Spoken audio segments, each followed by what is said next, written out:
Hello namaskar. RB today weather YouTube channel में आप सभी का स्वागत है। आज हम इस वीडियो में बात करेंगे साइक्लोन नोरू के बारे में, जो कि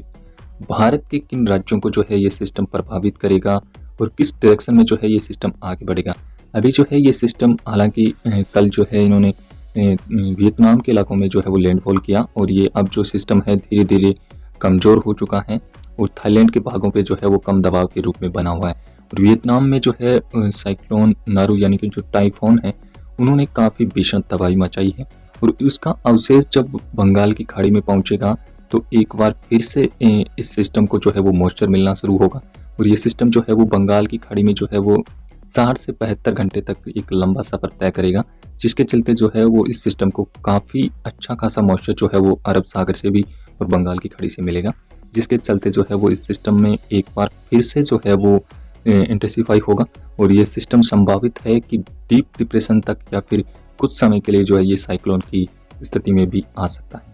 तो इस सिस्टम की वजह से जो है वो भारत के किन राज्यों में जो है वो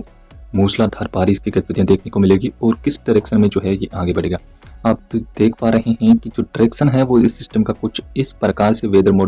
सभी वेदर मॉडल के हिसाब से जो है वो देखा जाए तो ये सिस्टम जो है वो मध्य भारत की तरफ आगे बढ़ेगा और उसके बाद में जो है ये उत्तर भारत की तरफ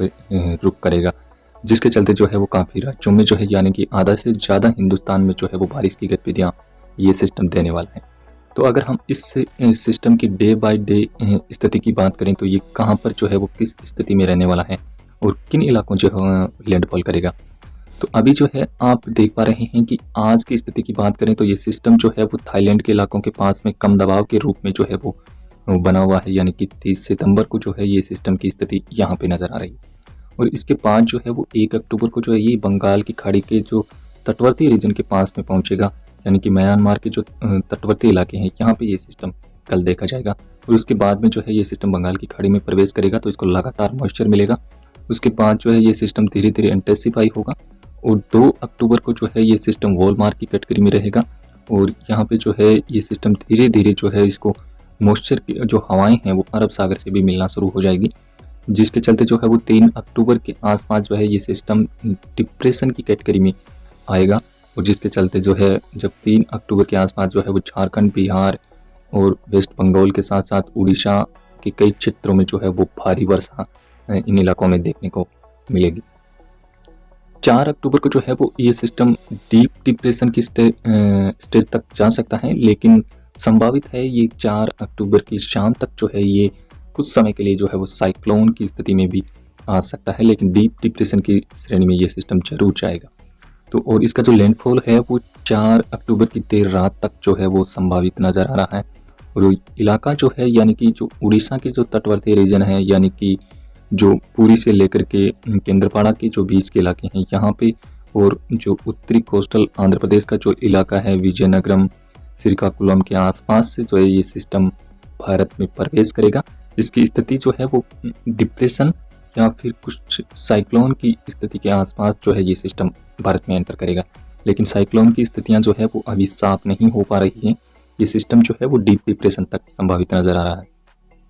इसके बाद जो है ये 5 अक्टूबर की शाम तक जो है ये जो दक्षिणी छत्तीसगढ़ का इलाका है इन भागों के आसपास जो है ये सिस्टम पहुंचेगा और 7 अक्टूबर आते आते जो है ये सिस्टम जो है वो मध्य प्रदेश के उत्तरी भागों तक जो है ये सिस्टम अपना रूप दिखाना शुरू करेगा और इसके चलते जो है ये 6 और 7 अक्टूबर को जो है वो हरियाणा, पंजाब, पश्चिमी और पूर्वी उत्तर प्रदेश के साथ साथ जो राजस्थान के उत्तर पूर्वी इलाके हैं, दक्षिणी राजस्थान का जो रीजन है इन भागों में जो है वो बारिश की गतिविधियाँ काफ़ी अच्छी बारिश तो है वो देखने को मिलेगी, जबकि पश्चिमी राजस्थान और गुजरात का जो कच्छ रीजन है यहाँ पे जो है वो बारिश की संभावना इस सिस्टम के चलते थोड़ी सी कम नज़र आ रही है और जो दक्षिण भारत का इलाका है यहाँ पर भी जो है वो इस सिस्टम का ज़्यादा प्रभाव देखने को नहीं मिलेगा, लेकिन अगले 2 दिनों के दौरान जो है वो दक्षिण भारत में कुछ स्थानों पे जो है वो तेज़ बारिश हो सकती है। इस सिस्टम से जो है वो ज़्यादा बारिश की गतिविधियाँ जो है वो यानी कि ये सिस्टम के उत्तर में जो है वो बारिश की गतिविधियाँ ज़्यादा रहेगी, यानी कि जो ये इलाका है इस रीजन में जो है वो यानी कि आने वाले सिस्टम से बारिश की गतिविधियाँ ज़्यादातर देखने को मिलेगी। पूर्वोत्तर भारत और उत्तर भारत में जो है वो इस सिस्टम का ज़्यादा प्रभाव रहेगा और मध्य भारत से ये सिस्टम गुजरेगा तो इस प्रयास है कि जो मध्य भारत, मध्य प्रदेश, महाराष्ट्र, तेलंगाना और छत्तीसगढ़, उड़ीसा, आंध्र प्रदेश के जो रीजन हैं यहाँ पे भी जो है वो मूसलाधार बारिश की गतिविधियाँ रहेगी। जबकि जो विंड स्पीड्स हैं वो उत्तर प्रदेश, बिहार, झारखंड, वेस्ट बंगाल और उड़ीसा के भागों में जो है वो ज़्यादा प्रभावित करेगी और कुछ एक जो है वो हरियाणा के इलाकों में भी जो है वो हाई विंड स्पीड इन क्षेत्रों में देखने को मिलेगी। तो कुछ इस प्रकार से जो है वो इस सिस्टम का रुख रहेगा और अगले कुछ दिनों के दौरान जो है वो भारत को जो है वो किसानों को जो है वो अल्प रहने की संभावना है, क्योंकि जो फसलों का जो है वो कटाई का समय चल रहा है और ऐसे में जो है वो भारी नुकसान का सामना जो है वो किसान भाइयों को करना पड़ सकता है। तो अलर्ट रहने की जरूरत है। फिलहाल अभी जो है वो इस वीडियो में इतना ही। हम लगातार इस सिस्टम पर नजर रहेंगे और आपको अपडेट करते रहेंगे। फिलहाल इस वीडियो में इतना ही। धन्यवाद। नमस्कार।